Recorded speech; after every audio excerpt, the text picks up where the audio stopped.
it was fun. Is that versatility? Is that something like, did you seek to be somebody like that in sports media, or did you have more of like earlier in your career, did you have one goal in mind of like, no, I want to be a play-by-play voice, or no, I want to be a SportsCenter anchor? Like, did you want to do just one? I'm not really sure where it turned. Like, studio has always been home, really. And that's really SportsCenter, right? Yeah. That's not even, the NHL studio. It was really always SportsCenter for, 20 of my 30 plus years. I always felt like I had the best seat in sports, sitting next to legends like, Stuart Scott. I even got to do, do SportsCenter with Dan and Keith way back in the day. And so to be able to be in the middle of it and be the first, the highlights, and be the first to show the country these great highlights, when SportsCenter at 11 o'clock was appointment viewing and you had to see the show to know what's going on, and it wasn't so readily available on your phone. So studio's always been home and came first. And then I got to dabble a little bit. Like, here's a cool story. Like, so when I left New York City to come to ESPN, I remember at the time, it's really like the only clause I've ever had in any contract I had. My agent suggested we put 2 hockey games. That's it. 2 NHL games in my first ESPN contract, that they had to let me do 2 play-by-play hockey games.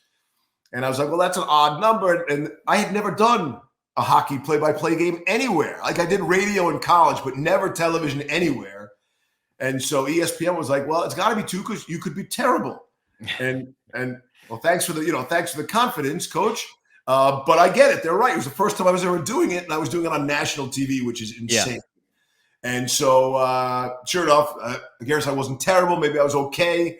And I used to get a few more than that, and got to rise up the ranks. And always, I was always a second or third guy. That's always been a thing. I've never really done a championship at ESPN. I've been the second guy or the third guy. The first time of the XFL, I had a shot, and then COVID hit and sort of destroyed the world and all those kinds of things. So. But anyway, so I was able to branch out a little bit. I like the play-by-play. I like the mix. I always said, these SportsCenter anchors, we sit behind a desk wearing makeup, and it's easy to take cheap shots at these athletes, who are on the field, really doing the work. And so I would tell the younger anchors, hey, get out when you can. Like, go walk into that dressing room. Like, maybe you're not so clever and cute and funny in Bristol on the set when you have to see these players face to face. You know what I mean? Yeah, for sure. And you see them in the locker room, in the dressing room, in the clubhouse, and all of a sudden it's not so funny. And like, whoa, maybe I got to be careful and pull back my critiques of these players and criticism. And that really impacted how I did SportsCenter. Yeah.